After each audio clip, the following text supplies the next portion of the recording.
Okay. First things first, Gachiakuta has got to be one of the most try hard, wannabe try hard animes I have seen in a very, very long time. It tries too hard to be cool, hip. The power system tries too hard to be deep. You know what I'm saying? The world building doesn't even excite me. This anime in general has got to be one of the most overrated animes in the mainstream department I've seen in a very, very long time. Um, this anime itself is literally trash. The entire environment of Gachiakuta is trash. The story is trash. The characters, bad written characters, are trash. And I'm not only saying this because, oh, basically you could be hating the stories. No, nothing is good about this series. Last week I binge watched this and I literally had to go on my phone because the fight scenes were boring to me. The world building didn't make any sense to me. The character struggles literally didn't make any sense to me either. Man, come on now. And as a black anime fan, one of the main reasons why I wanted to come onto this anime was because you had black people saying, "Hey, we have black characters in this anime," to find out they're background characters and they're not that important to the damn story. Literally, literally. Talking about saying, "Oh, this anime is meant for us." It's not meant for us. Literally, literally, literally. Corvus and Semniu, whatever the hell their name is, they're literally just background characters, a part of the main crew. Literally, come on, man. But anyway, like I said, I'm gonna break this entire series down to a T from the manga all the way to the anime. First things first about the manga. Gachiakuta was never a good manga. Never was. The only reason why it got hype and got attention was a couple years ago when the first couple of chapters dropped, right? The first, like, let's say like first 20 chapters, right? There was this one panel where you had Simryu that was reading lesbian porn, and the whole timeline said, "Hey, there's a black character in this brand new manga, and look, she's reading lesbian porn. Oh, that's so naughty. That's so crazy." And then after that, no one talked about this manga whatsoever. Then all of a sudden, back in what like 2024, this series got announced for anime with high quality animation out the blue, with nobody talking about the manga. That's a plant. That's worse than Kaiju number 8. At least Kaiju number 8 has some sort of marketing for people to say, hey, this is a brand new manga they were trying to put out for Shonen Jump. This series got no attention. Nobody was talking about this for years, for a long time. So how in the hell is it getting an anime? It makes no sense. Literally. Literally. And then all of a sudden, when the anime comes out, nobody even talks about the main character, Rudo. Nobody does. They talk about Ryu and everybody else. About Engine, which, by the way, Engine is just a fake version of Draken from Tokyo Revengers. Let's be real. Matter of fact, this entire series gives me Tokyo Revengers like energy. This series tries to be like a Soul Eater, which is not even good like Soul Eater. It's down there with Fire Force. And Fire Force is still horrible, but man, this series is probably in that same department. I swear to you, on everything. And look, I'm gonna break down the story real quick, right? The whole story is pretty much about Rudo, right? He comes from the hood, right? Pretty much, right? So there's two separate parts of this big city. You got the rich part and the hood part. Rudo comes from the hood part, and he's going over to the rich part to grab trash so that he can survive, right? So at first I thought he was homeless, and then he has this one shorty, right, that kind of likes him. So, and I guess that's like like his friend or whatever, right? That kind of likes him and stuff. To find out that Rudo has a whole house with a father figure, right? And the thing about Rudo is that Rudo's, I guess he's hated upon about some of the neighbors and people in his hood because he's going to get stuff from the rich people. But I'm trying to piece this together. In any ghetto environment, nobody in the hood in the ghetto is going to bash Rudo for getting rich stuff so that he can survive. Or hell, him going to the rich people and coming out of it to grab bigger stuff that they're throwing away. Nobody is going to bash on him. This is what I'm saying. This entire story makes no sense. You know what I'm saying? If you're down in the struggle, who's going to hate on you like that? Nobody is, homie. Especially them kids that were saying, "Oh, this guy's the kid of a murderer. Let's pick on him." Why would you mess with a son or the son of a murderer and say, "Yo, you murdered people. You're bad," and you're trying to trigger him?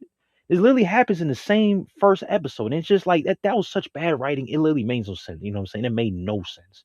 It made no sense. Absolutely. You know what I'm saying? It made no sense. And then all of a sudden, right? I guess I guess that Rudo's father got murdered by like some assassin, and then I guess the people on the rich side came over and said, "Hey, Rudo did this murder." Then all of a sudden he gets thrown into this pit, right, where all the trash like gets thrown to, right, where his father also got thrown to as well. And then all of a sudden, the shorty that liked him saying, "No, he didn't do it. He would never kill anybody." And then she says, "I don't mess with you no more." Then he gets thrown into the pit. And now Rudo has his whole hate for the world. Like, I'm going to kill all you guys and I can't come back up here so I can avenge my father who got killed by that assassin. And then you know what I'm saying? That whole plot line, the whole edgy revenge plot line made no sense whatsoever. So the main thing about the setting from the first episode, right, or the first two episodes, right, is about Rudo and him being in the hood and all that stuff. Now, first things first, I think the story will be a lot more better if Rudo was like some sort of Robin Hood, right? You know what I'm saying? He goes from the rich, you know what I'm saying? He grabs the trash that they're trying to throw away, and he comes back to his hood to give people the resources that they need. I thought that whole little thing would make more sense. You know what I'm saying? So he's going to the rich people's part. You know what I'm saying? People are appreciating him a little bit, or he's selling things on the street so that people can have some sort of resources. You know what I'm saying? That would just make more sense than people hating on him for having a hustle, which nobody is going to hate on you in the ghetto and the hood at all. Especially if he's doing something that you ain't doing, who's going to hate? And if they're hating, shit, he's up. He's getting some things. You know what I'm saying? And then for number two, in the beginning of the first episode, they act like he's homeless or something, which he's not. He has a whole roof over his head and a father figure, and you know what I'm saying. He has people around him that care about him. You know what I'm saying? Which is the other part that doesn't make any sense why he hates everybody when he has a girl that likes him and a father figure. Like put two and two together. You know what I'm saying? And then for number three, I think the whole plot line should have been like maybe the girl that liked him got kidnapped or by the assassin or the rich people took the girl that he liked and then now he got thrown to the pit for falsely killing his father and now he has to come back up try to save the girl that he likes.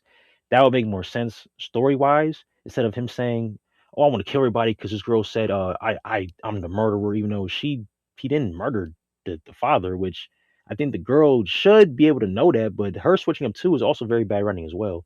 So I think the whole narrative of could have been better, you know what I'm saying? Based off the setting and stuff, you know what I'm saying?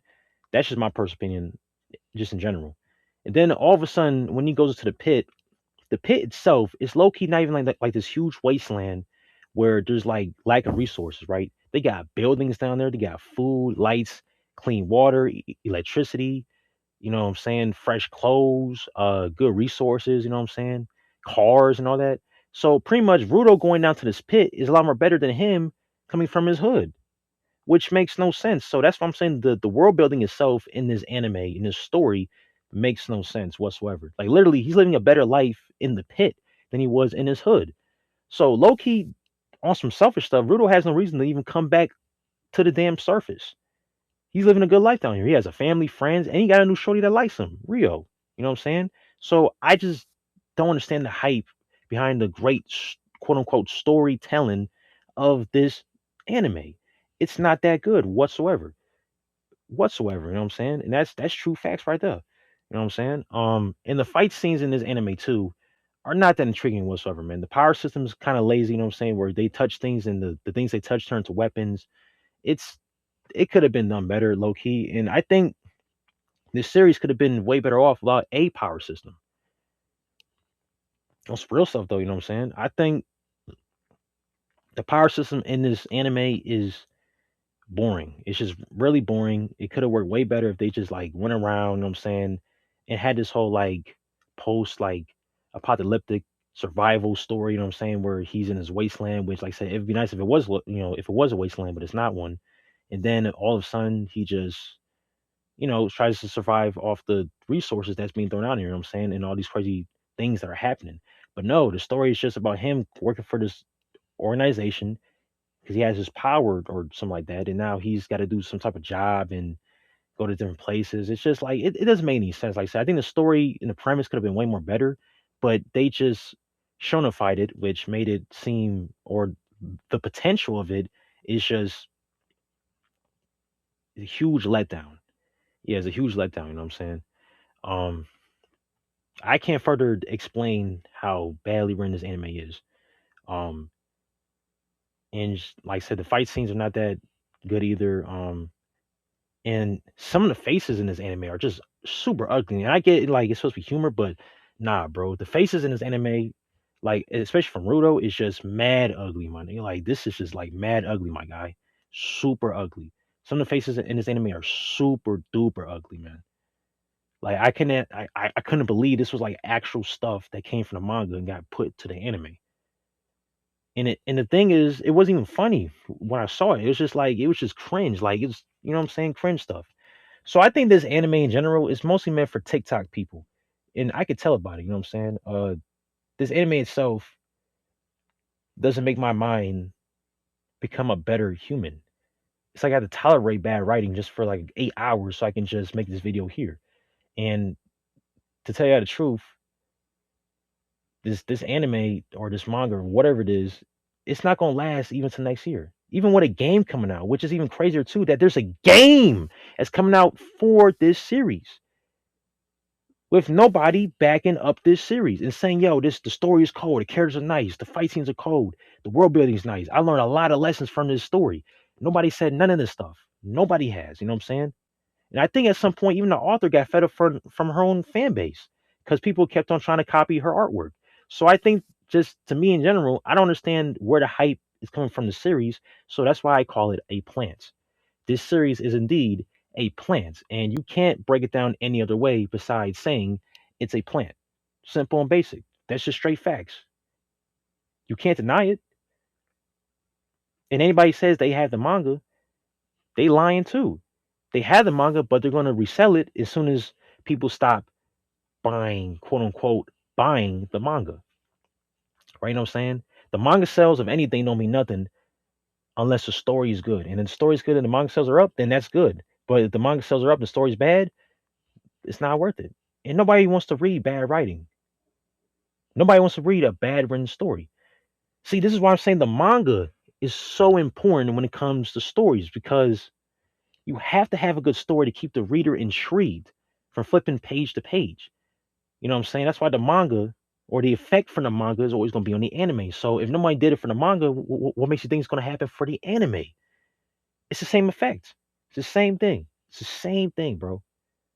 So I'm glad to make this video, but I kind of want my 8 hours back of watching this series because me personally, I have to do the research of making every video that I do, and this series to me, it's just not worth it, honestly. To be honest, though, and I'm real with you. To be honest, I think the potential of the series it could be there, but I even if it did do good, it still wouldn't do good at all. You know what I'm saying? I think every idea is a good idea. You just need to have the perfect execution for your idea. And this one right here has so much wasted potential. That's the best thing that I can say. Best thing I can say, man. And that's like just facts right there, honestly. Um, yeah, this series is probably gonna die by next year. If it gets to season two, no one's gonna pay attention to it. And that's real facts right there. Honestly. Okay, okay, okay. Also, okay, for this last topic, this anime is not meant for us, man. It's not meant for black fans. This anime does not do us justice to the black anime fans. And I know a lot of black anime fans that's gonna say, "Oh, BC, you sound like you hating and you racist." No, bro. Even from Corvus to Senryu, they're background characters. And I know a lot of black anime fans that want to tune into this anime just because, oh, there are black characters in the anime. It must be good. To find out it's not even that good. And the characters aren't even that well written. Like I said, Corvus is not even in the whole first season, barely. Barely. Barely. Because the only reason why this series even blew up and got attention from anybody from the anime community because the black folks say, hey, there's a manga out there that has a black female. She looks pretty cool, and she's reading lesbian porn.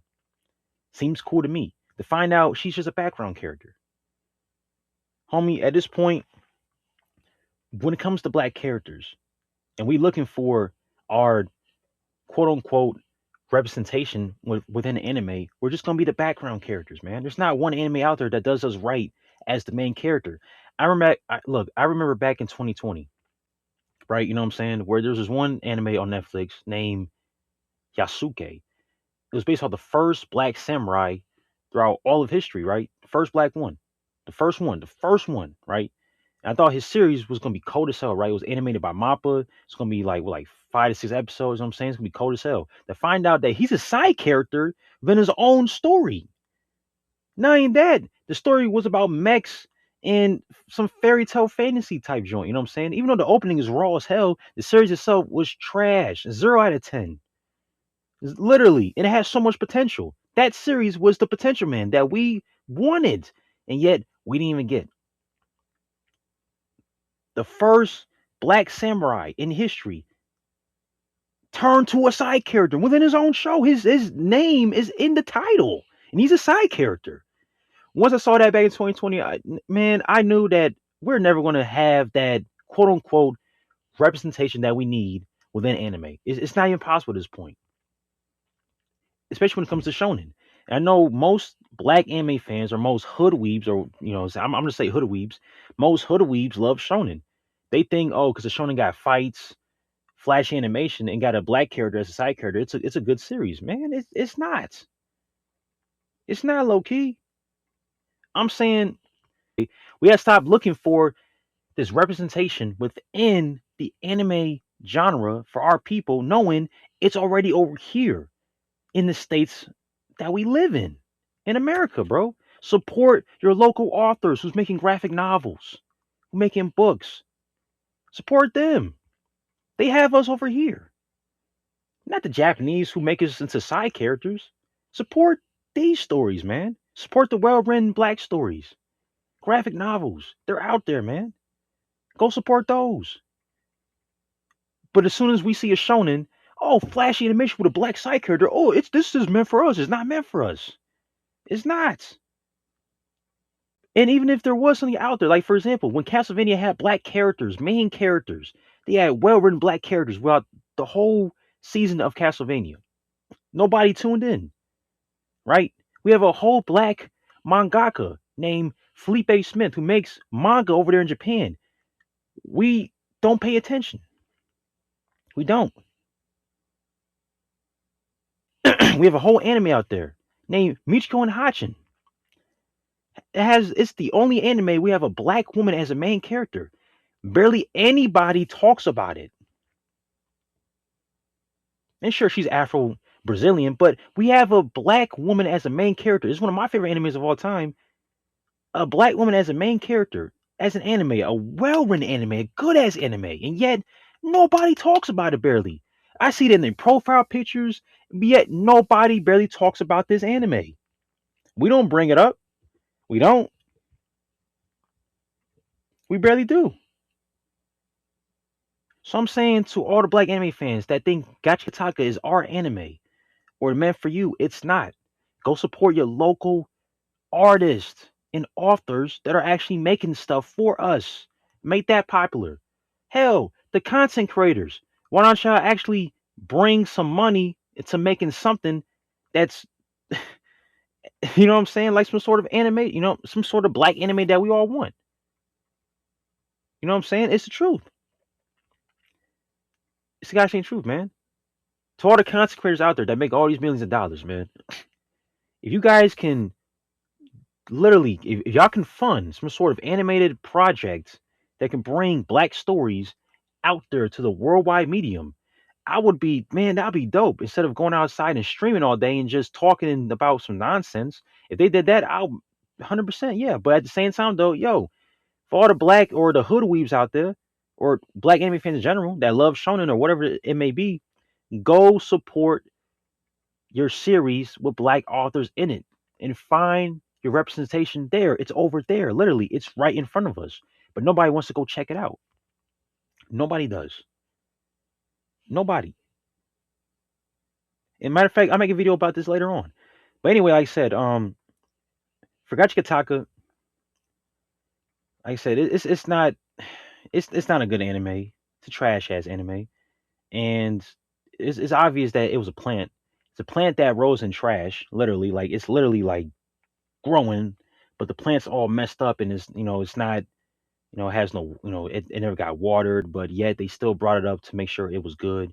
And that's the thing about plants. You know what I'm saying? The seed can grow anywhere, but it needs the right soil for it to become a really healthy and good plant.